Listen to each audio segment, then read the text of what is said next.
श्रीमान डॉक्टर श्री कृष्ण कानेटकर जी,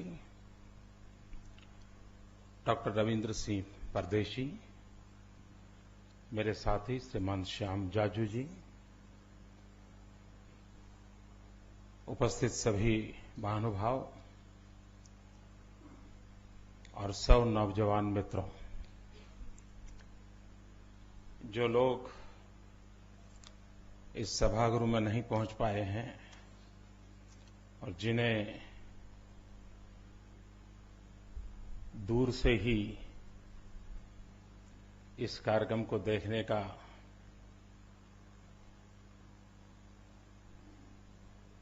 अवसर आया है, उन मित्रों से मैं प्रार्थना करता हूं कि आप कार्यक्रम के बाद रुकिए, मैं आपके पास आऊंगा।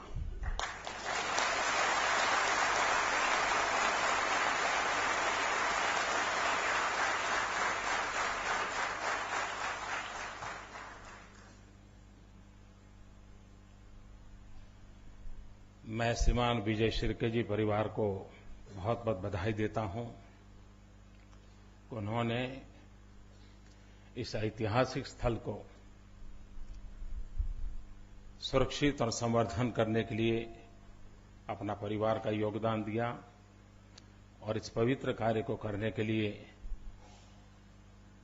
जिस महापुरुष, जिस परिवार ने योगदान किया, उनका सम्मान करने का मुझे सौभाग्य मिला। इसलिए मैं आप सबका बहुत आभारी हूं।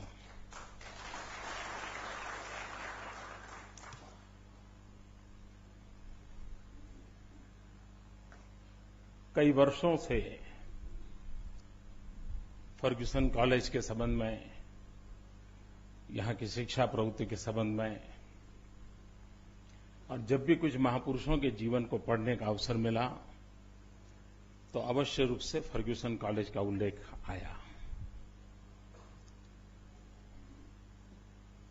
तो एक तो मन में था ही कि कभी न कभी इस पवित्र धरती की रज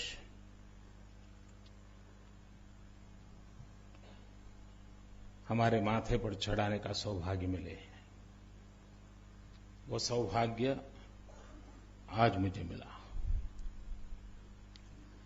वीर सावरकर जी जिस जगह पर रह करके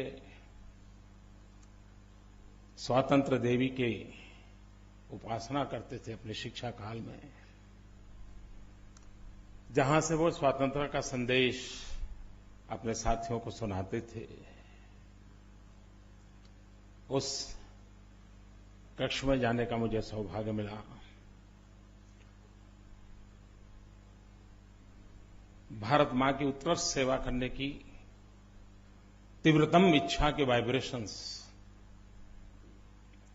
उस कक्ष में अनुभव किए।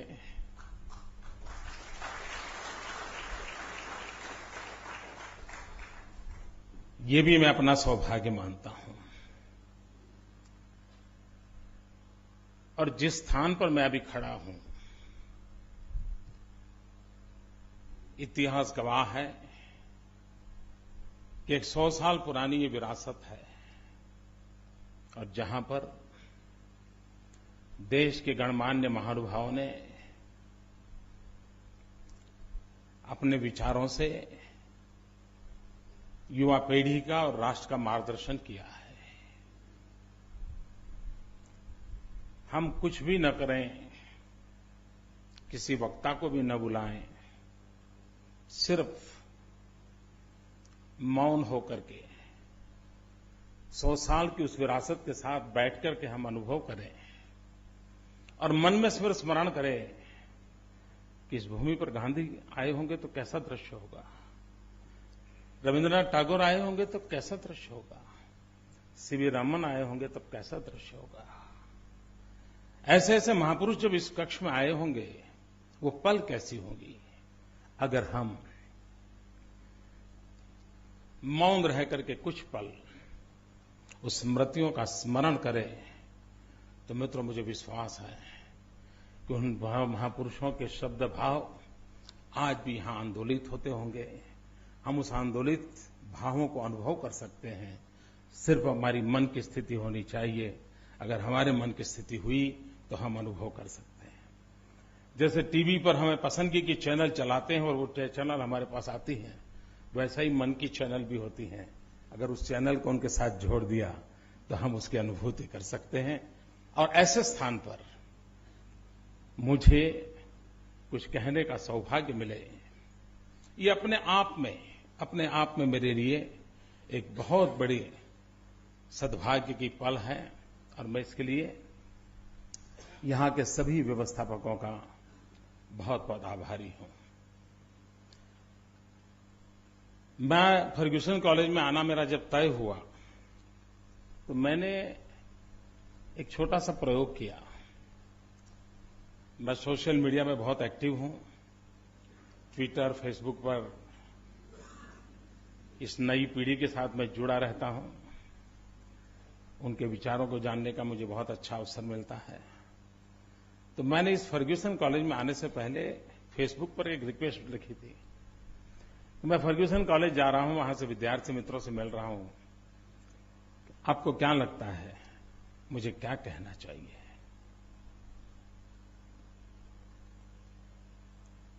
आप मुझे गाइड करें, मेरा मार्गदर्शन करें।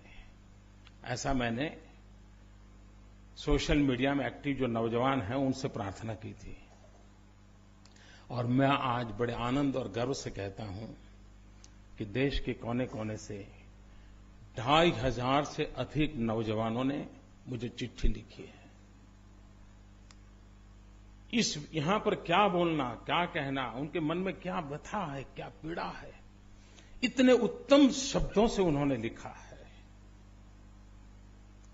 मेरे भाषण में उन नौजवानों के विचारों की छाया रहेगी, क्योंकि मैंने उनसे पढ़ा है। एक प्रकार से आज के मेरे भाषण को बांधने में बहुत एक मात्रा में सोशल मीडिया में मुझे एडवाइस करने वाले उन नौजवानों का योगदान है।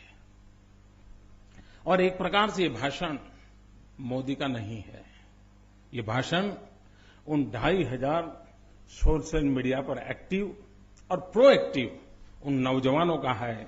मैं सिर्फ उसको मेरी वाणी दे रहा हूं। और हो सकता है कुछ भाषा में मेरे अपने भाव प्रकट होंगे, लेकिन मूल विचार उन नौजवानों ने दिए हैं। मैं फिर से एक बार उन नौजवानों का बहुत बहुत आभार व्यक्त करता हूं और मैं एक संतोष व्यक्त करता हूं।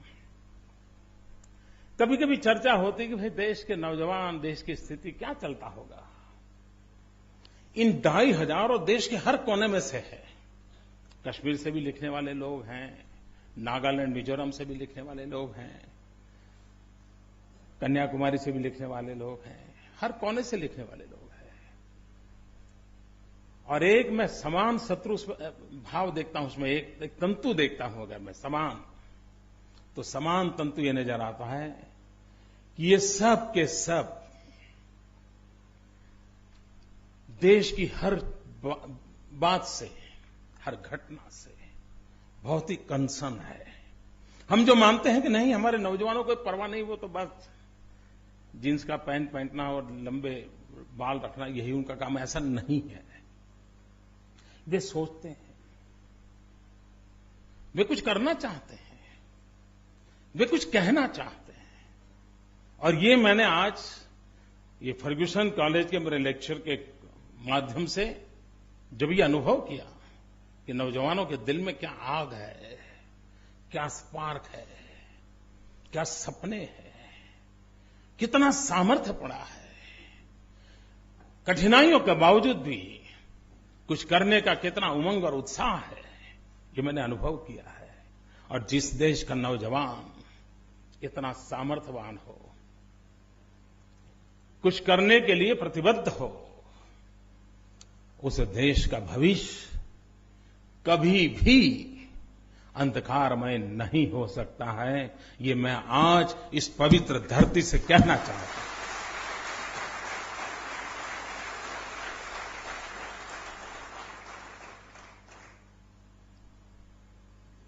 और भारत भाग्यशाली है, हम विश्व के सबसे युवा देश हैं। 65% जनसंख्या हमारे देश की 35 से कम आयु की है।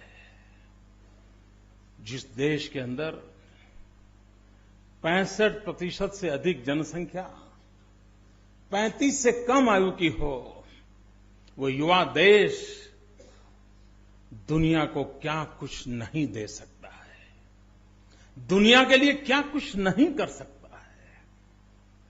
एक प्रकार से न सिर्फ हिंदुस्तान की समस्याएं, विश्व की समस्याओं के समाधान के लिए भी ये युवा शक्ति काम आ सकती है, बशर्त कोई करने वाला हो, कोई सोचने वाला हो, कोई दिशा देने वाला हो, कोई उंगली पकड़ करके चलने वाला हो। सब कुछ संभव है। मित्रों, आज जो देश में निराशा का माहौल है, चारों तरफ कोई भी मिले तो सुनते हैं, छोड़ो यार, पता नहीं पिछले जन्म में क्या पाप किया, यहीं पैदा हुए,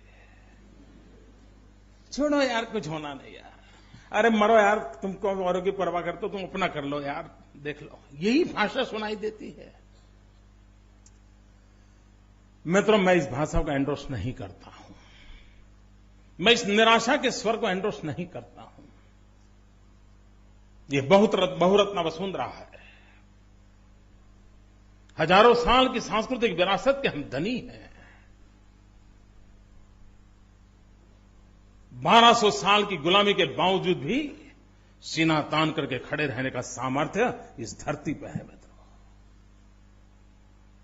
क्या कारण था कि लोकमान्य तिलक ने अंग्रेज सल्तनत के उस समय ललकार किया था, स्वराज मेरा जन्मसिद्ध अधिकार है। वो कौन सा ताकत था, वो कौन सा आत्मविश्वास था? अगर गुलामी के उस कालखंड में भी उस समय के हमारे नेताओं में यह सामर्थ्य था, तो आज तो देश स्वतंत्र है। निराशा किस बात के लिए? और इसलिए मित्रों, देश में इस निराशा के माहौल से ऊपर उठना बहुत आवश्यक है। और ऐसा नहीं है कि सब कुछ डूब चुका है, आज भी बहुत कुछ अच्छा होने की संभावना है।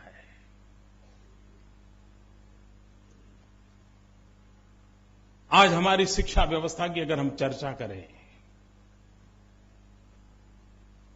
तो ऐसा क्यों हालत हुआ? जो लोग हमारे देश के एजुकेशन के इतिहास को जानते हैं उनको पता होगा, हजारों वर्ष से हमारी क्या परंपराएं थी, कितनी महान परंपराएं थी। मैं तो रिसर्च स्कॉलर से प्रार्थना करता हूं कि हमारी गुरुकुल की शिक्षा परंपरा और आज अमेरिका के मॉडर्न एजुकेशन की सिस्टम, दोनों को आधुनिक तराजू से तोल करके देखा जाए तो हमें ध्यान में आएगा कि जिस प्रकार से अमेरिकन एजुकेशन सिस्टम में व्यक्ति के भीतर की ताकत को उजागर करने के लिए एक प्रॉपर एनवायरनमेंट प्रोवाइड किया जाता है, उसकी रुचि, प्रकृति, प्रवृत्ति के अनुसार उसको विकसित होने का माहौल दिया जाता है, उसको फीड नहीं किया जाता है, उसको लर्निंग के लिए रास्ते दिखाए जाते हैं। अगर हम हमारी गुरुकुल परंपरा को देखें तो उसमें क्या था? एक ही ऋषि की चर्चा हो, एक ही ऋषि के आश्रम की चर्चा हो, लेकिन उसी ऋषि के यहां राजकुमार भी पढ़ता है, योद्धा भी पढ़ता है, राज व्यवस्था के संभालने वाले मंत्री लोग भी पढ़ रहे हैं, कर्मकांड करने वाले पंडित भी पढ़ रहे हैं, वेद के ज्ञानी होना चाहते हैं वो भी पढ़ रहे हैं। क्या कारण होगा कि एक ही छोटा सा आश्रम, एक ही ऋषि, और वहां सब विधाओं को इस प्रकार से सामर्थ्यवान बनने के लिए अवसर मिलता होगा? उसी एक जगह से राजकुमार के नाते चाहिए वो शिक्षा दीक्षा लेकर के निकलता था, योद्धा के लिए जरूरी शिक्षा दीक्षा लेकर निकलता था, टीचर के लिए जरूरी, क्राफ्टमैन के लिए, पंडित के लिए। क्या कारण था? और आज उस पुरानी परंपराओं को देखें तो क्या हम सोच नहीं सकते कि हमारे पास बहुत कुछ था, हमने गंवा दिया। मित्रों, हमारा सपना होना चाहिए गुरुकुल से विश्वकुल तक यात्रा का। हम वो लोग हैं जिन्होंने उपनिषद से उपग्रह तक की यात्राएं की है। मित्रों, गुरुकुल से विश्वकुल तक सपने संजोए हैं, लेकिन फिर भी आज विश्व जब 21वीं सदी किसकी उस सवाल को पूछता है, तब हम सवाल या निशान के नीचे झुक करके खड़े हो जाते हैं। ये स्थिति कब तक? मित्रों, जो यूनिवर्सिटी के इतिहास को जानते हैं उनको मालूम होगा, हमारे यहां कॉन्वोकेशन का जो परंपरा है तो यूनिवर्सिटीज में है। सबसे पहला कॉन्वोकेशन, उसका उल्लेख तैत्रेयी उपनिषद में मिलता है। दुनिया में मानवजात के इतिहास में सबसे पहला कॉन्वोकेशन तैत्रेयी उपनिषद में दिखाया जाता है, जो कि हजारों साल पुरानी रचनाएं हैं। मित्रों, अगर यूनिवर्सिटी के अवेलेबल हिस्ट्री को देखा जाए तो कहा जाता है कि पूरी मानव संस्कृति की विकास यात्रा में यूनिवर्सिटी शिक्षा की उम्र कभी 2600 साल हुई है, 2600 ईयर्स। और मित्रों, आज मैं गर्व से कहता हूं 2600 साल की इस शिक्षा दीक्षा के यात्रा में 1600 साल तक 1800 साल तक उस पर एक चक्री शासन किसी का रहा है तो हिंदुस्तान के हमारे शिक्षकों का रहा है, हमारी शिक्षा प्रणाली का रहा है। बीच के 800 साल जो हमारे गुलामी के थे, उस समय हमने सब गंवा दिया और विश्व की शिक्षा प्रणालियों ने अपना सर ऊंचा किया। 1800 साल तक शिक्षा के क्षेत्र में सर्वमान्य व्यवस्था हमारे यहां थी। हम नालंदा और तक्षशिला के लिए सुनते हैं, हम वल्लभी के लिए सुनते हैं। वल्लभी गुजरात में था, नालंदा तक्षशिला पूर्व के हिस्से में थे, और दुनिया से लोग पढ़ने के लिए यहां आते थे। और वल्लभी तो एक ऐसी शिक्षा व्यवस्था थी कि जहां पर विद्यार्थियों की सुविधा के लिए लोथल में स्वतंत्र समुद्र किनारे पर पोर्ट बनाया गया था, और करीब 84 देश के लोग वहां आते थे समुद्र तट पे लोथल में, और वहीं से नजदीक में 50 किलोमीटर की दूरी पर वल्लभी में जाकर के पढ़ाई शिक्षा दीक्षा लेते थे। ये हमारा भव्य इतिहास रहा है। क्या हुआ मित्रों, देश आजाद होने के बाद अगर हमने हमारी इस महान परंपरा को फिर से उजागर करने के सपने देखे होते, आधुनिक शिक्षा की ओर हमने करवट बदली होती, विश्व की आधुनिक शिक्षा को ग्राह्य करने का हमने सोचा होता, तो 60 साल के इतिहास में हम बहुत कुछ कर सकते थे। मित्रों, आज भी मित्रों देखिए, मैं इस पवित्र धरती पर से कोई राजनीतिक बयानबाजी करना नहीं चाहता हूं, लेकिन भारत के नागरिक के नाते आजाद हिंदुस्तान के समय में सारे हिंदुस्तान के सामान्य नागरिक की आशा आकांक्षाएं थी, क्या वो आशा आकांक्षाएं परिपूर्ण हुई है? मित्रों, शिक्षा वो हमारे लिए मैन मेकिंग मिशन था। आज शिक्षा मनी मेकिंग मशीन बन गया है। क्यों? कौन जिम्मेवार है? मैन मेकिंग मशीन से हम मनी मेकिंग मशीन की ओर चल पड़े हैं। मित्रों, ये गिरावट कैसे आई? क्या ये हमारे पूर्वजों ने हमें दिया था? ये हमारी परंपराएं थी? उस परंपराओं के सामने किसी ने तो खड़े होने की आवश्यकता है मित्रों। और मैं निराश नहीं हूं। ये स्थितियां भी बदली जा सकती है, स्थितियों को ठीक किया जा सकता है, लेकिन इसके लिए आपके पास विजन चाहिए। आप कल्पना करें मित्रों, आज भी श्रेष्ठ शिक्षा संस्थानों की जब चर्चा होती है तो किसकी होती है? फर्ग्यूसन कॉलेज की होती है,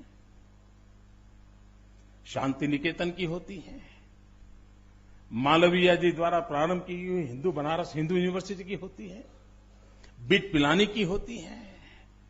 इसमें कहीं सरकार है क्या? कहीं सरकार नजर आती है क्या?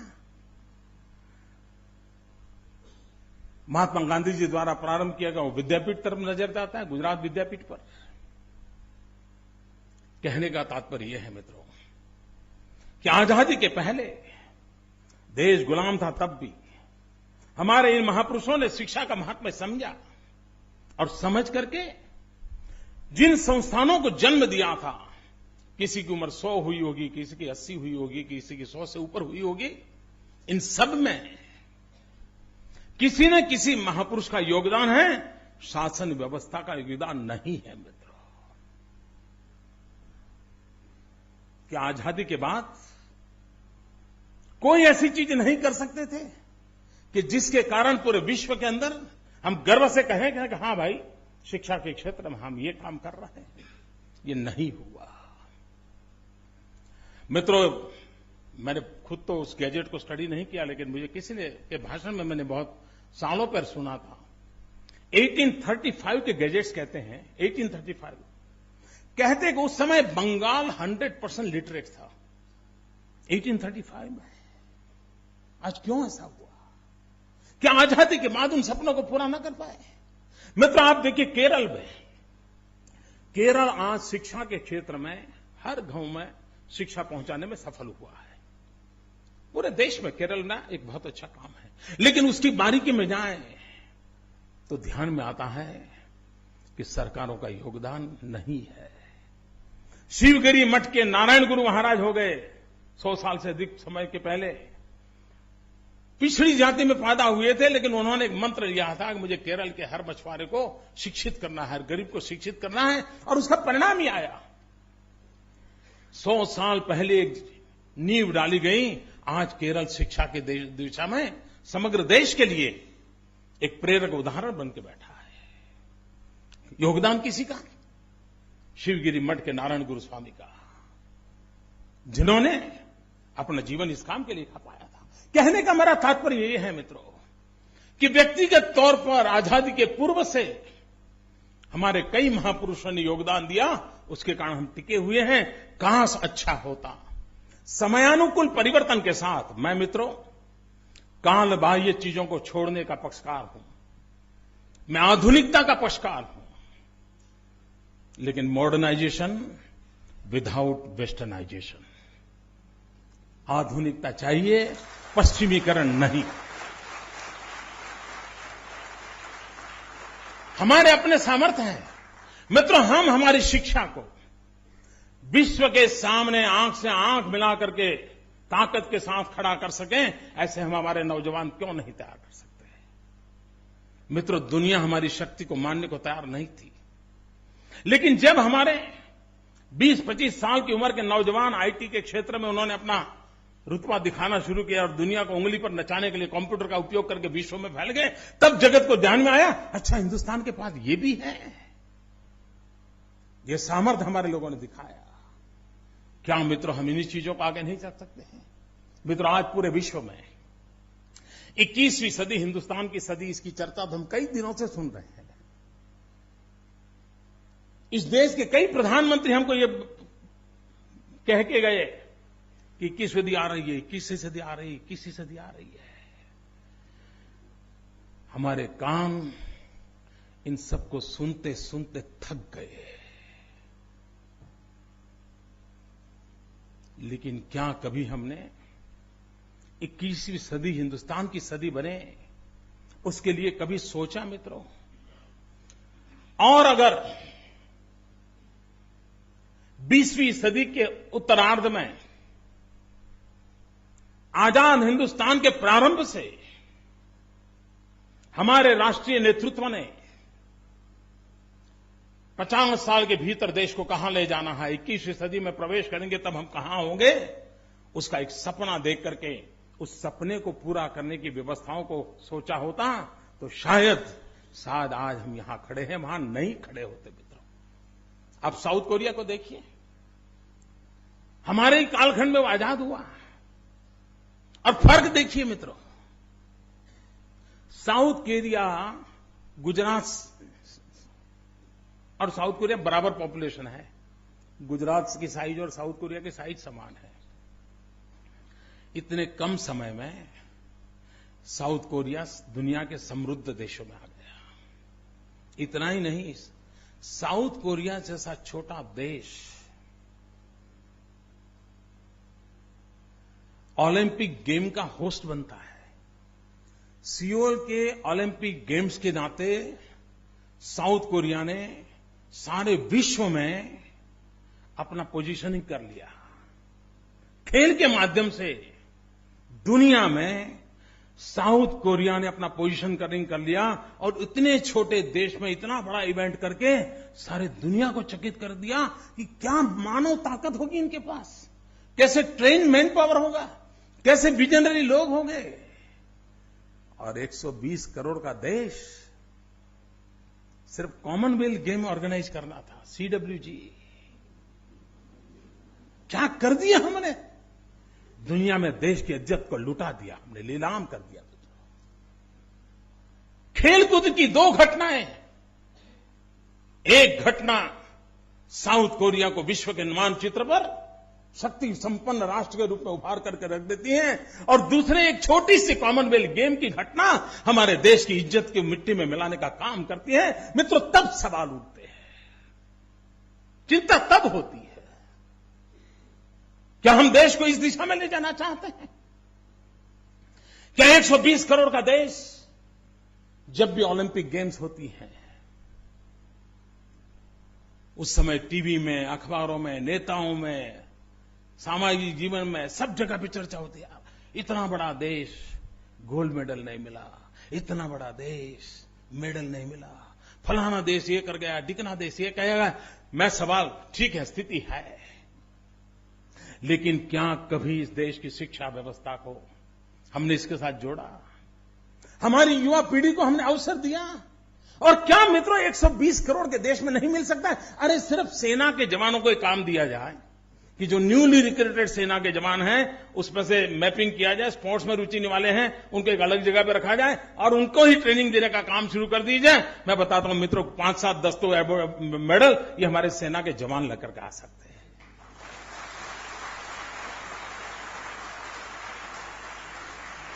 सोच जोइए मित्रों, सोच चाहिए, सोच। और फिर सर पे सर हाथ पटक के बैठे रहना, नहीं हुआ, कुछ नहीं हुआ, और फिर एक आध 2 को नसीब आ गया तो उसी को सीना तान करके घूमते रहना। मित्रों, राष्ट्र ऐसे नहीं चलते हैं। और इसलिए जब नेशन बिल्डिंग की बात आती है तब ह्यूमन रिसोर्स डेवलपमेंट ये उसकी सबसे बड़ी पहली आवश्यकता होती है। मित्रों, सरकार बजट करती है, क्या करती है? यूनिवर्सिटी बिल्डिंग बनाती है। हमने तय करना है कि क्या हमारी शक्ति यूनिवर्सिटी बिल्डिंग में लगेगी कि हमारी शक्ति बिल्डिंग द यूनिवर्सिटी में लगेगी। मित्रों, बात छोटी है, मेरा शब्दों का खेल नहीं है, मेरे भीतर से आवाज उठ रही है कि हमारी प्राथमिकता क्या हो। क्या हमारी प्रायोरिटी बिल्डिंग द यूनिवर्सिटी होनी चाहिए कि नहीं होनी चाहिए? कि यूनिवर्सिटी की बिल्डिंग हमारी प्रायोरिटी होनी चाहिए? यूनिवर्सिटी बिल्डिंग बनाने में बड़ा इंटरेस्ट होता है क्योंकि टेंडर होता है।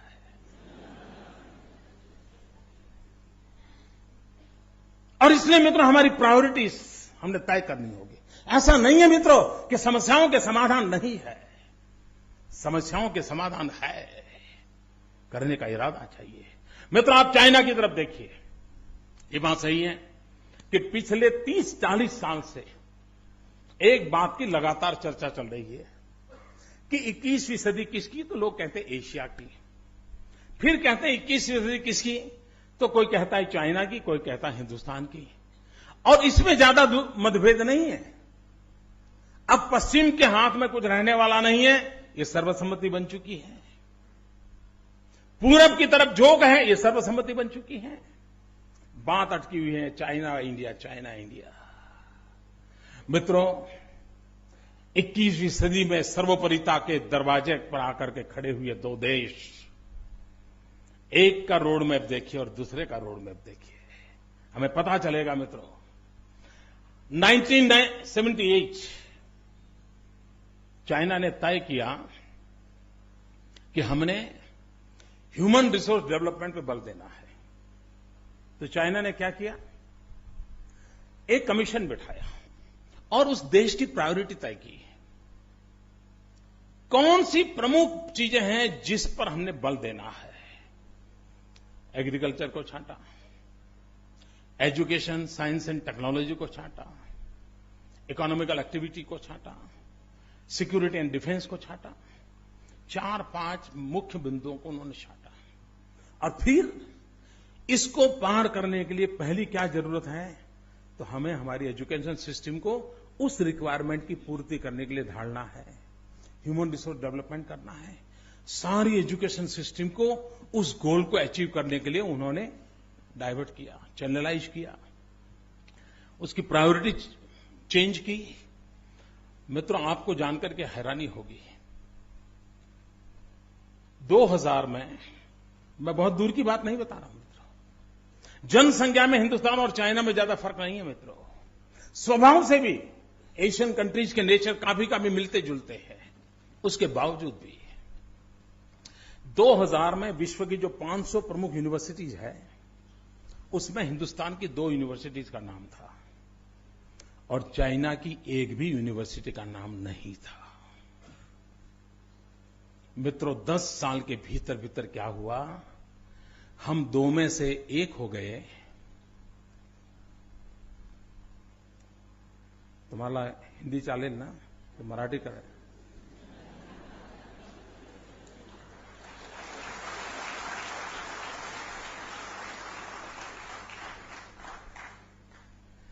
मित्रों, मुझे बताइए कि हिंदुस्तान 2000 में विश्व की 500 यूनिवर्सिटी में हम 2 थे, 1 हो गए। चाइना 0 था, 32 हो गया। क्यों? और उनको लैंग्वेज की समस्या है मित्रों। हम लोगों को लिए अंग्रेजी मुश्किल काम नहीं है। सहज रूप से हमारे यहां काम करने वाला भी हेलो बोलता है। हमारे लिए वो कोई मुश्किल काम नहीं है। उसके बावजूद भी ये स्थिति क्यों बनी? चाइना ने मित्रों अपने एजुकेशन के लिए जो रोड मैप बनाया है, मैं तो चाहूंगा कि फर्ग्यूसन कॉलेज के कुछ स्टूडेंट उसको अध्ययन करके नौजवानों के सामने रखे। कैसे किया है उन्होंने? मित्रों, उन्होंने अपने बजट में से 20% जीडीपी का 20% उन्होंने उसके बाद शिक्षा को प्रायोरिटी दी। हमारे देश ने 7% का सपना देखा, 4% पर अटक गए। अब बताइए मुझे, अगर हमें नेशन बिल्डिंग करना है तो ह्यूमन बिल्डिंग की जरूरत है। अगर हमारी मानव संसाधनों का विकास करना है तो उसके लिए इंफ्रास्ट्रक्चर की जरूरत है, व्यवस्थाओं की जरूरत है। विश्व भर में फैले हुए हमारे भारतीय भाई बहन दुनिया के अनेक यूनिवर्सिटी में नाम कमाते हैं मित्रों, बहुत बड़ा कंट्रीब्यूशन कर रहे हैं, लेकिन हमें कभी सोचता नहीं है कि हम उनको कभी वापस लाएं। मित्रों, आपको जानकर के हैरानी होगी, पीएचडी हमारे यहां पहले कोई 50-55 हजार डॉक्टरेट्स थे। उस समय चाइना के पास शायद 6000 थे। आज मित्रों चाइना 70-80 हजार को क्रॉस कर गया है और हम जहां थे वहां से पीछे हट गए। इतना ही नहीं मित्रों, अमेरिका में देखिए एक व्यवस्था है। अमेरिका में ये व्यवस्था है कि यूनिवर्सिटीज रिसर्च करती हैं, लेकिन वो सिर्फ पीएचडी लिखने के लिए या डॉक्टर लिखने के लिए रिसर्च नहीं होती है। रिसर्च किए हुए हर कागज का राष्ट्र निर्माण के अंदर एक दस्तावेज के रूप में उपयोग होता है, एक डॉक्यूमेंट के रूप में उपयोग होता है। अगर अमेरिका को मान लीजिए तिबेट की फॉरेन पॉलिसी बनानी है या तिबेट से ट्रेड रिलेशन करना है, तो पहले क्या करते हैं, उनकी यूनिवर्सिटी 10-12 यूनिवर्सिटीज अलग अलग सब्जेक्ट लेकर के वहां के स्टूडेंट्स को तिबेट में रिसर्च करने के लिए भेजती है। वो तिबेट का पूरा रिसर्च कर करके ले आते हैं। वो रिसर्च के आधार पर उस पेपर्स जो पॉलिसी मेकिंग करते हैं उनको दिया जाता है। उसके आधार पर अमेरिका तिब्बत के साथ अपने रिलेशन की पॉलिसी फ्रेम करता है और ज्यादातर उनको नुकसान कम होता है, सर्वाधिक अपने फायदे के क्षेत्र में। क्यों? तो रिसर्च की हुई चीजों को पॉलिसी मेकिंग प्रोसेस में जोड़ा जाता है। मित्रों, मैं दुख से साथ कहता हूं, देश आजाद होने के बाद जितने लोगों ने रिसर्च किया है, इसका कोई यूनिफाइड डाटा इस देश के पास नहीं है। कितने गोल्ड मेडलिस्ट हैं, किस विषय पे गोल्ड मेडल लिया है, देश के पास जानकारी नहीं है। कितने लोगों ने रिसर्च किया है, उस रिसर्च का क्या उपयोग हो सकता है, उसने रिसर्च किया वो डॉक्यूमेंट कहां पड़ा है। क्या मित्रों, आज की टेक्निकल युग में और कंप्यूटर साइंस के उपयोग में, ऑनलाइन चीज में हम इसको कम से कम कंपाइल कर सकते हैं कि नहीं कर सकते? उसको कंपाइल करके उसमें उनके ग्रुपिंग करके उनको कभी बुला करके बताइए, भाई इतना रिसर्च किया था, आपको क्या लगता है देश के लिए कैसे काम आ सकता है? मित्रों, नया जब करने की ताकत आए तब आए, कम से कम माइनिंग वर्क तो कर सकते हैं और ये टैलेंट को खोज करके निकाल तो सकते हैं। नेशन बिल्डिंग करना है तो ये ब्रिज बनाने की आवश्यकता है। हमारे जो टैलेंट पूल है, हमारे टैलेंट को टैलेंट पूल से जोड़ना, हमारे टैलेंट पूल को नेशन बिल्डिंग के साथ जोड़ना और उन चीजों के साथ जोड़ना चाहिए। मित्रों, मैं गुजरात का एक छोटा सा उदाहरण देना चाहता हूं। मित्रों, हमारे यहां हमने एक स्टडी किया कि आदिवासियों के कल्याण के लिए आजादी के बाद इतने रुपये खर्च किए गए हैं, परिवर्तन क्यों नहीं आता है, स्थिति में बदलाव क्यों नहीं आता है, रुपये तो जा रहे हैं। उस सारी चीजों को स्टडी किया। उसके बाद हमने हमारे कुछ यूनिवर्सिटीज ने ट्राइबल के संबंध में भिन्न भिन्न प्रकार की रिसर्च किए थे। ट्राइबल एजुकेशन के संबंध में, ट्राइबल कस्टम्स के संबंध में, ट्राइबल की फूड हैबिट्स के संबंध में, कई प्रकार के रिसर्च। हमने उन सारे दस्तावेजों को इकट्ठा किया, हमारी एक छोटी टोली को बैठाया, समझने की कोशिश की कि रिसर्च किया है उसमें क्या चीजें पड़ी है। सरकारी अफसर फाइल के बाहर क्या बेचारा देख पाएगा, और फाइल में क्या होता है आपको मालूम है? आरटीआई करके देख लीजिए फाइल में क्या होता है, पता चल जाएगा। मित्रों, बाहर टैलेंट है, हमने उसको खोजा, ढूंढा, हमारे ध्यान में बहुत सी बातें आई और उसमें से हमारे यहां एक वन बंधु कल्याण योजना का एक पूरा पैकेज तैयार हुआ। पहला पैकेज हमने बनाया था 15,000 करोड़ का, इस बार हमने पैकेज बनाया 40,000 करोड़ का। और मित्रों, मैं विश्वास से कहता हूं कि एक कॉम्प्रिहेंसिव इस प्रकार के विजन के साथ बजट को जोड़ करके काम में लगाया है। मैं देख रहा हूं मित्रों, जो परिवर्तन हम 50 साल में नहीं ला पाए थे, वो परिवर्तन हम इस 10 साल में हमारे आदिवासियों के जीवन में लाने में सक्षम हुए। क्यों? हमने हमारे एजुकेशन सिस्टम, हमारे रिसर्चर्स, उनके जो टैलेंट थी उस टैलेंट को जोड़ा, उस टैलेंट को जोड़ा तो हमें परिणाम मिला। और इसलिए मित्रों मैं कहता हूं कि भारत के अंदर टैलेंट नहीं, ऐसा नहीं है, रिसर्च नहीं हो रही ऐसा नहीं है, लेकिन उसका महात्म्य नहीं बढ़ रहा है। और इसलिए मैं मानता हूं अगर एजुकेशन और नेशन बिल्डिंग की हम चर्चा करते हैं तो हमारे लिए आवश्यक है कि हमें रिसर्च पर बल देना पड़ेगा। और जो रिसर्च हो रही है वो सिर्फ किसी के घर के अंदर अपने दीवान खंड में एक सर्टिफिकेट टिकाने के लिए नहीं होनी चाहिए, वो हमारे राष्ट्र निर्माण के लिए एक महत्वपूर्ण दस्तावेज होना चाहिए। और जब ये जिम्मेवारी के साथ रिसर्च जुड़ेगी ना, तो रिसर्च की क्वालिटी में भी परिवर्तन आएगा। रिसर्च के जो गाइड हैं वो भी कहेंगे नहीं भाई तुम जरा दुनिया के रेफरेंस ले आओ, देखिए दुनिया में क्या हुआ है, जरा लाओ, खोज करके लाओ, देखो हमारे देश के अनुकूल क्या हो सकता है, देखो वेद और उपनिषद के काल में क्या हो रहा था, देखो जरा, आप देखिए परिवर्तन अपने आप शुरू हो जाए। मित्रों, कोई देश अगर रिसर्च को प्राथमिकता नहीं देता है तो ठहराव आ जाता है। समयानुकूल परिवर्तन के लिए निरंतर खोज, निरंतर नए आविष्कार वो एक सजीव जीवन और विकासशील जीवन की निशानी होती है मित्रों। और इसके लिए हमने एक माहौल बनाना पड़ेगा। हमने पुरानी चीजों को ऊपर नीचे कर करके बहुत बढ़िया बाइंडिंग करके दे करके डिग्री तो ले सकते हैं मित्रों, समाज जीवन में बदलाव नहीं ला सकते हैं। और इसलिए क्वालिटेटिव रिसर्च ये समय की मांग है। मित्रों, शिक्षा कैसे जीवन बदलती है और कैसे परिवर्तन लाती है। छोटी छोटी चीजें होती हैं, हमारे पूर्वज कैसे काम करते थे, देखिए भैया, इनको तरफ ध्यान देने जैसा है।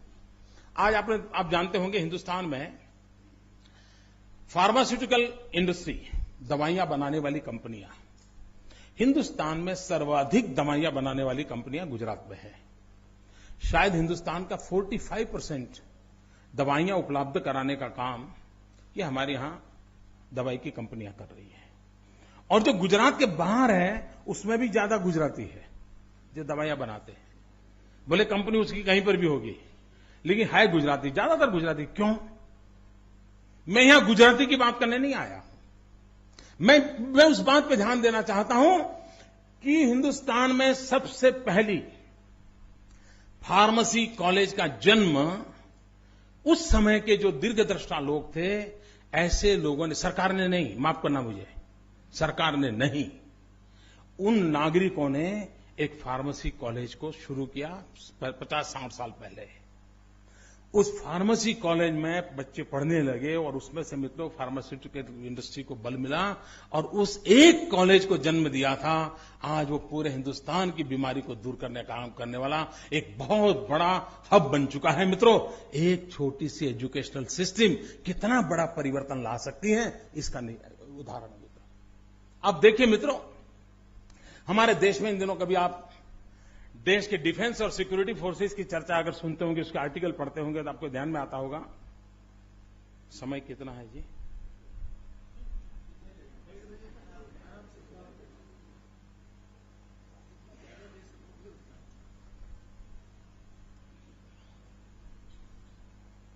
मैंने समय का पूछा, आप हंस दिए, तो अर्थ क्या निकालूं?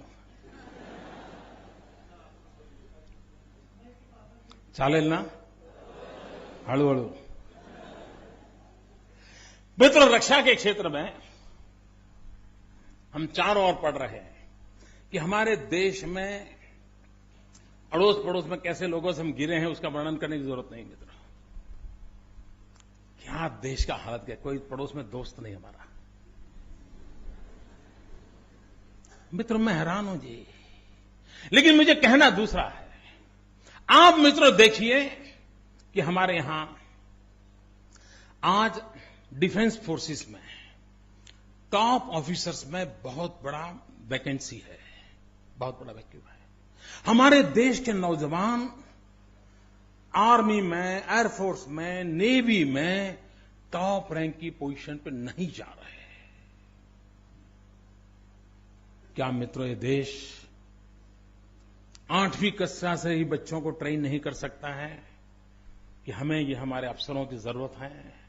मित्रों, 10 साल के भीतर भीतर वो जगहें पूरी की जा सकती है, नहीं की जा सकती? आप मुझे बताइए मित्रों, हो सकता है, नहीं हो सकता है? मैं कोई बड़ा आसमान से कोई सॉल्यूशन लेकर आया हूं क्या? ये सीधी समझ की बात है ना। वो रोते रहते, यार क्या करें, अफसर नहीं है। क्या क्या क्या मतलब है जी? आप देखिए मित्रों, हिंदुस्तान पेट्रोलियम रिक्वायरमेंट के लिए जितना फॉरेन एक्सचेंज देता है विदेशों में, उससे ज्यादा हम अपनी मुद्रा विदेशी शस्त्रों को खरीदने में देते हैं जी। भारत की सुरक्षा के लिए विदेशों से शस्त्र लाने के लिए हमारा बहुत बड़ी मात्रा में इंडियन करेंसी जा रही है। क्या मित्रों, इस देश में ऐसे इंजीनियर नहीं है क्या? क्या इस देश के पास ऐसा लोहा नहीं है क्या? क्या इस देश के पास ऐसे टैलेंट नहीं है क्या कि जो हमारे सारे डिफेंस इक्विपमेंट बनाएं? न सिर्फ हिंदुस्तान की रक्षा करें मित्रों, दुनिया को भी हम अपने शस्त्र बेच करके हम हिंदुस्तान के सामान्य मानवी को गर्व से जीने की व्यवस्था कर सकते हैं। शिक्षा को किस दिशा में ले जाना है, ये तय करना चाहिए। हिंदुस्तान के इंजीनियरिंग कॉलेजों में डिफेंस इंजीनियरिंग के सब्जेक्ट नहीं है। अब बताइए क्या करेंगे? मित्रों, इन दिनों पूरे विश्व में टूरिज्म सेक्टर की चर्चा हो रही है। ऐसा कहा जाता है कि टूरिज्म बिजनेस $3 ट्रिलियन का बिजनेस दुनिया में है। $3 ट्रिलियन का।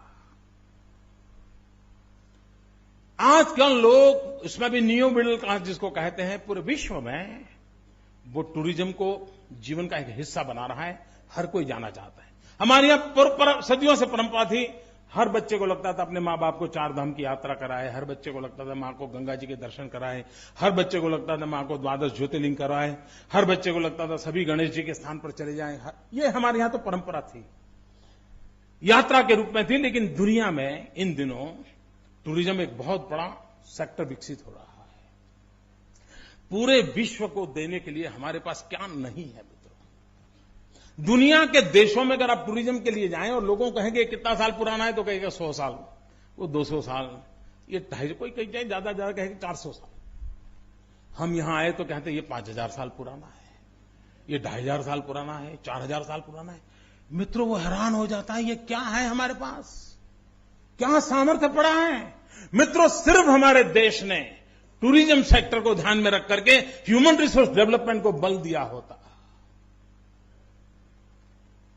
हमने उस प्रकार के मानव संसाधन को तैयार किया होता जो टूरिज्म सेक्टर को बढ़ावा दे। आप देखिए मित्रों, मैं पुणे में जाऊं, आज मैं कहूं मुझे एक दिन के लिए गाइड चाहिए, पूरा पुणे से दिखाए, शिवाजी महाराज से लेकर के सारी बातें बताएं, लोकमान्य तिलक की बातें बताएं, मुझे गाइड मिलेगा? मुझे शक है मिलेगा कि नहीं मिलेगा। क्यों? हमने कभी सोचा नहीं मित्रों। हमारी पूरी शिक्षा व्यवस्था में इन चीजों को हमने बल नहीं दिया मित्रों। अगर ये देते, लेकिन ये क्यों नहीं दिया? क्योंकि हम 1200 साल की गुलामी की मानसिकता से बाहर नहीं आ रहे हैं। हमारे पास भी दुनिया को देने के कुछ है, इसके लिए भीतर से जो गर्व होना चाहिए उस गर्व का अभाव है, इसलिए ताजमहल से बाहर निकल नहीं पाते हैं मित्रों। इस देश के हर कोने में कुछ न कुछ देने का हमारा सामर्थ्य है, हम दुनिया को देते नहीं है मित्रों।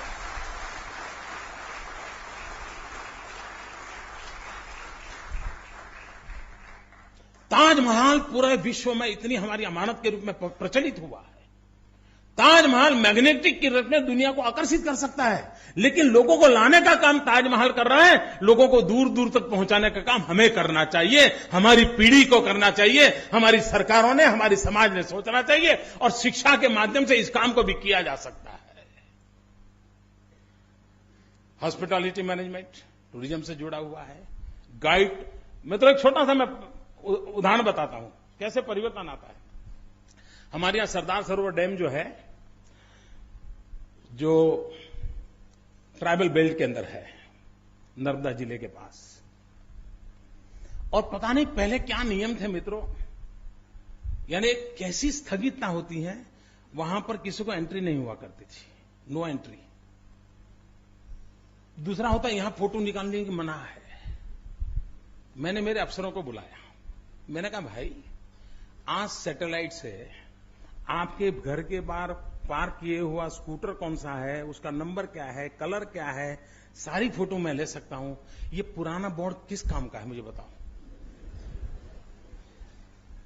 ये नो एंट्री किस काम की है? मैं तो हमने इसको खोला इतना ही नहीं, टिकट रखी भाई जो भी आएगा ताकि रहे। मित्रों मैं हैरान था, पहले 2 साल के भीतर 5 लाख विजिटर्स आए। फिर हमारे ध्यान में आया कि हमें यहां गाइड की जरूरत है, तो हमने वहां के ट्राइबल बच्चों को बुलाया, 10वीं कक्षा के पढ़े लिखे थे, उनको सारा ट्रेनिंग किया। और मित्रों वो धीरे धीरे करके 2-3 लैंग्वेजेज में विथ फैक्ट्स एंड फिगर, कोई भी आता था उनको पूरा अपना छोटी सी लकड़ी हाथ में रख करके बड़े ढंग से यूनिफॉर्म पहन करके उनको दिखाते हैं कि इतनी सीमेंट लगा है, इतना लोहा लगा है, इस तारीख को शिलान्यास हुआ था, ऐसा हुआ। मित्रों वो उनका इतना कॉन्फिडेंस लेवल बढ़ गया है। मित्रों चीज छोटी है, सवाल है कि क्या हम इस देश में इन चीजों को बदलाव ला सकते हैं, नहीं ला सकते? मित्रों लाया जा सकता है। अगर हम इन चीजों पे कोशिश करें तो हम स्थितियों को बदल सकते हैं। लेकिन मित्रों देश का दुर्भाग्य है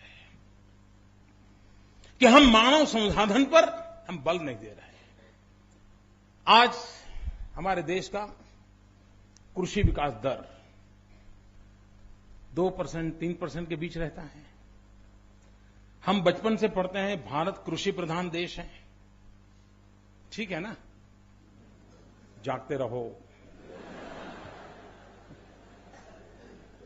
ठीक है ना? लेकिन टीवी पर देखते हैं तो क्या लगता है? भारत साबु प्रधान देश है।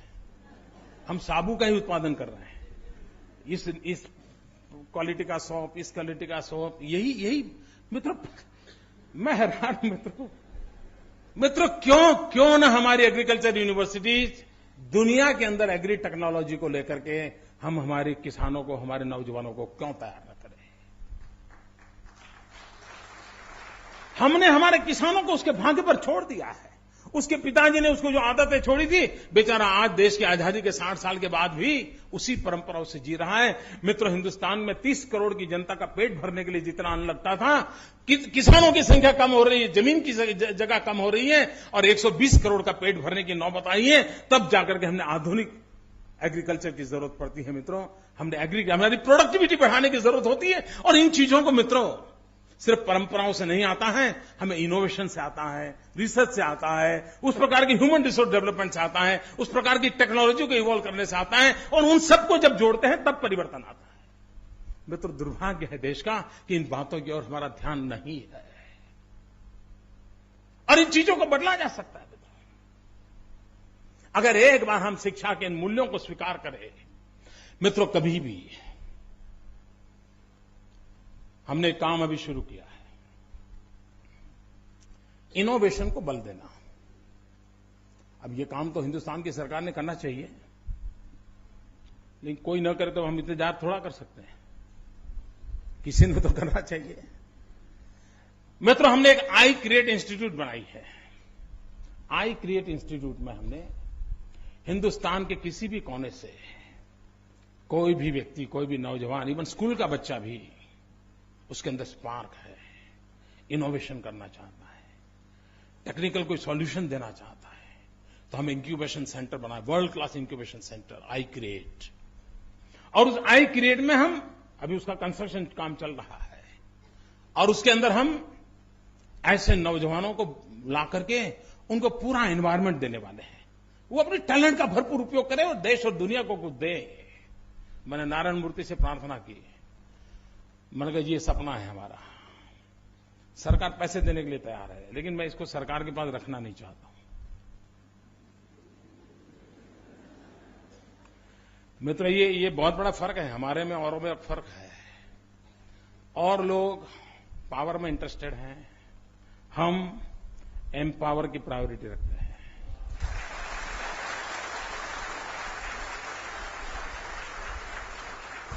उनको सत्ता चाहिए, पावर चाहिए, हमें देश के हर नागरिक को एम्पावरमेंट देना है। बहुत बड़ा बदलाव है मित्रों हमारी सोच में, और इसलिए हमने कहा नारायण मूर्ति जी को, आप आइए, इसको संभालिए। नारायण मूर्ति जी ने बड़ा अध्ययन किया, ये मोदी है, उसके पास जाया जाए तो क्या होगा, कहीं इनकम टैक्स की नोटिस तो नहीं आएगी। लेकिन उन्होंने 6 महीने लगाए, लेकिन बाद में हिम्मत दिखाई और आज वो उसके चेयरमैन के नाते मेरे यहां काम कर रहे हैं, समय दे रहे हैं और हम एक वर्ल्ड क्लास इंस्टीट्यूशन इस देश को देना चाहते हैं। मित्र, हम लोग चिल्लाते रहते हैं, यार ये पुलिस ये करते हैं ना, मला माहित नाही इकडे क्या है, यही करते हैं ना। मित्रों, क्या ये भी इंसान है, बदला नहीं जा सकता है क्या? सोचिए आप मित्रों, ये हम कैसे मान लिया कि नहीं सब बेकार ही है, क्यों मान लिया? मित्रों, हमने एक शुरुआत की है, हमने एक रक्षा शक्ति यूनिवर्सिटी बनाई, अभी शुरू किया है, अभी उसके 3 साल हुए।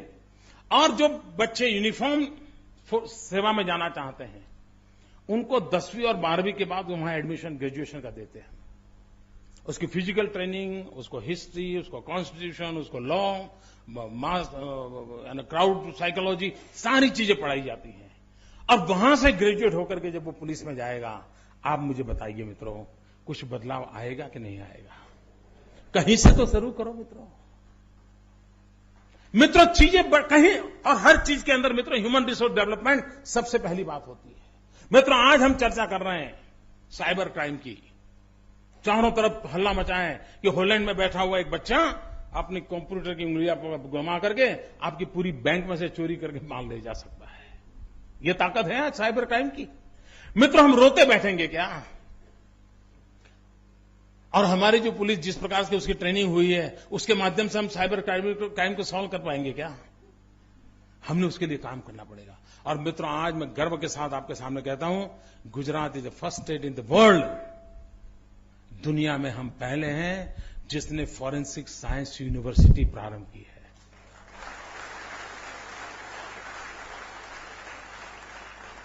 लेकिन मित्रों, कभी कभी क्या होता है, हम सुनते हैं, थोड़ा बहुत याद रखते हैं, थोड़ा बहुत भूल जाते हैं।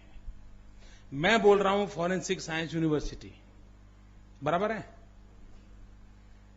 कल हमारे कांग्रेस के मित्र बयान देंगे,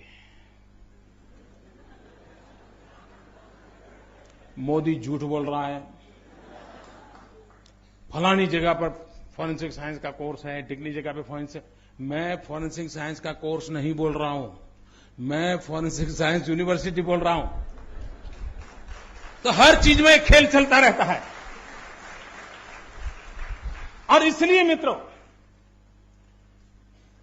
क्या हम हमारी आवश्यकताओं के अनुरूप, देश के रिक्वायरमेंट के अनुरूप हम मानव संसाधन को तैयार कर सकते हैं, नहीं कर सकते? मित्रों, हम कहते हैं कि हिंदुस्तान बहुत फास्टेस्ट ग्रोइंग अर्बनाइजेशन हो रहा है हमारे यहां, बहुत तेजी से शहरीकरण की तरफ हम आगे बढ़ रहा है। पूरा हिंदुस्तान आगे बढ़ रहा है, शहरीकरण हो रहा है। गांव से लोग निकल निकल करके शहरों में बस रहे हैं। आप मुझे बताइए, पूरे हिंदुस्तान में अर्बन प्लानिंग की कितनी कॉलेजेस हैं?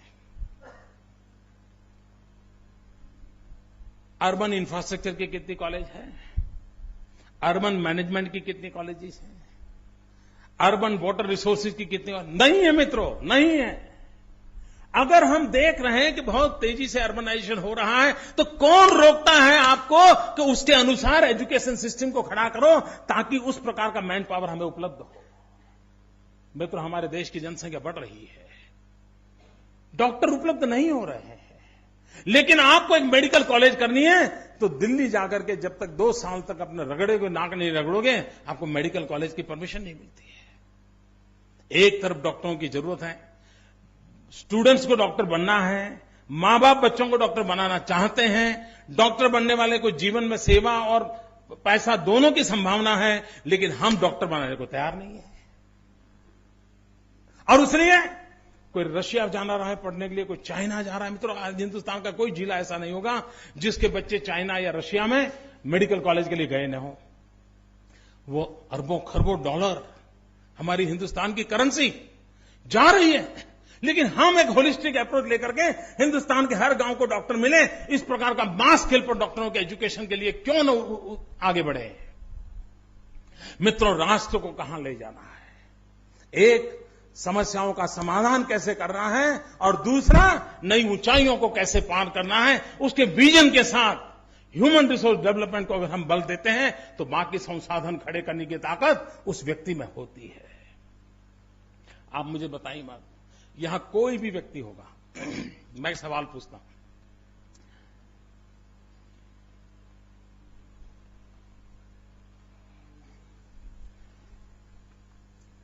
आप मुझे बताइए, आपके मन में ही सवाल का जवाब ढूंढिए। आपको कोई पूछे कि आपके जीवन की सबसे महत्वपूर्ण इच्छा क्या है, आप मन में जवाब सोचिए। मित्रों, मैं विश्वास से कहता हूं, आप सबके मन में एक ही विचार आया होगा कि बच्चों की अच्छी शिक्षा। ठीक है, मैं सही कह रहा हूं? जरा कहिए तो मैं सही कह रहा हूं? हर मां बाप, उसमें मां को सविशेष, बाप को तो 50 चीजें और संभालने में बिजी हो गया है। हर मां बाप के मन में एक सपना था, मेरे बच्चे को अच्छी शिक्षा मिले। मित्रों, अगर अच्छी शिक्षा देनी है तो हमें अच्छे टीचर बनाने की व्यवस्था करनी चाहिए कि नहीं करनी चाहिए? हम आईएम खड़ी करते हैं, सीईओ तैयार करते हैं, दुनिया में जाकर के हमारे सीईओ कंपनियां चलाते हैं, लेकिन हम हमारी नई पीढ़ी तैयार करने के लिए अच्छे शिक्षक हमारी प्रायोरिटी नहीं है। मित्रों, हिंदुस्तान समृद्ध था, उसका कारण था उसके पास उत्तम शिक्षकों की गुरु परंपरा थी, जिससे हमने उसको नष्ट कर दिया, हम तबाही की गर्त में डूबते चले गए मित्रों। और इसलिए किसी ने, मित्रों, आप आज दुनिया में जाने का फैशन है, विदेश में जाना है। उसमें भी हम तय कर सकते हैं कहां जाना। आज पूरे विश्व को मिलियंस ऑफ मिलियन टीचर्स की जरूरत है, मिलियंस ऑफ मिलियन नर्सेस की जरूरत है। दुनिया को मैथ साइंस के टीचर नहीं मिल रहे हैं। क्या हम टीचर एक्सपोर्ट करने का सपना नहीं देख सकते हैं? जिस देश में 65% यंग पॉपुलेशन हो, 35 से नीचे हो, पूरे विश्व में मित्रों हम टीचर भेज सकते हैं कि नहीं भेज सकते हैं? और मित्रों, एक व्यापारी विदेश जाता है, एक प्रोफेशनल विदेश जाता है, तो डॉलर पाउंड तो कमा लेता है, लेकिन अगर एक टीचर विदेश जाता है तो उस देश की पूरी पीढ़ी को कब्जा कर लेता है। अगर आपका ग्लोबल विजन हो, मित्रों, हर विश्व के कोने में हिंदुस्तान का शिक्षक क्यों न हो, और हमारा शिक्षक जाएगा तो सिर्फ मैथ्स और साइंस लेकर नहीं जाएगा, वो हमारे इथोस को लेकर जाएगा, हमारे कल्चर को लेकर जाएगा, दुनिया को परिचित कराएगा। लेकिन सपना तो चाहिए। मित्रों, हमने छोटा काम शुरू किया है। We are first in India. हमने Indian institute of teachers education एक यूनिवर्सिटी शुरू की है, जिसमें 12th के बाद ही अगर आपका एप्टीट्यूड टीचर बनना है तो आपको ग्रेजुएट होने की जरूरत है। आप वहां आइए। आपका टीचिंग प्रोफेशन में ही ग्रेजुएशन होगा, पोस्ट ग्रेजुएशन भी वहीं होगा, 5 साल का कोर्स होगा। और मैं मित्रों सपना देख रहा हूं, जिस प्रकार से आईआईएम के अंदर कैंपस इंटरव्यू करके 2 करोड़ 3 करोड़ के पैकेज से सीईओ उठाए जाते हैं, वो दिन दूर नहीं होगा जब कैंपस इंटरव्यू करके करोड़ों रुपया दे करके टीचर्स को मांग बढ़ेगी। वो स्थिति मुझे पैदा करनी है।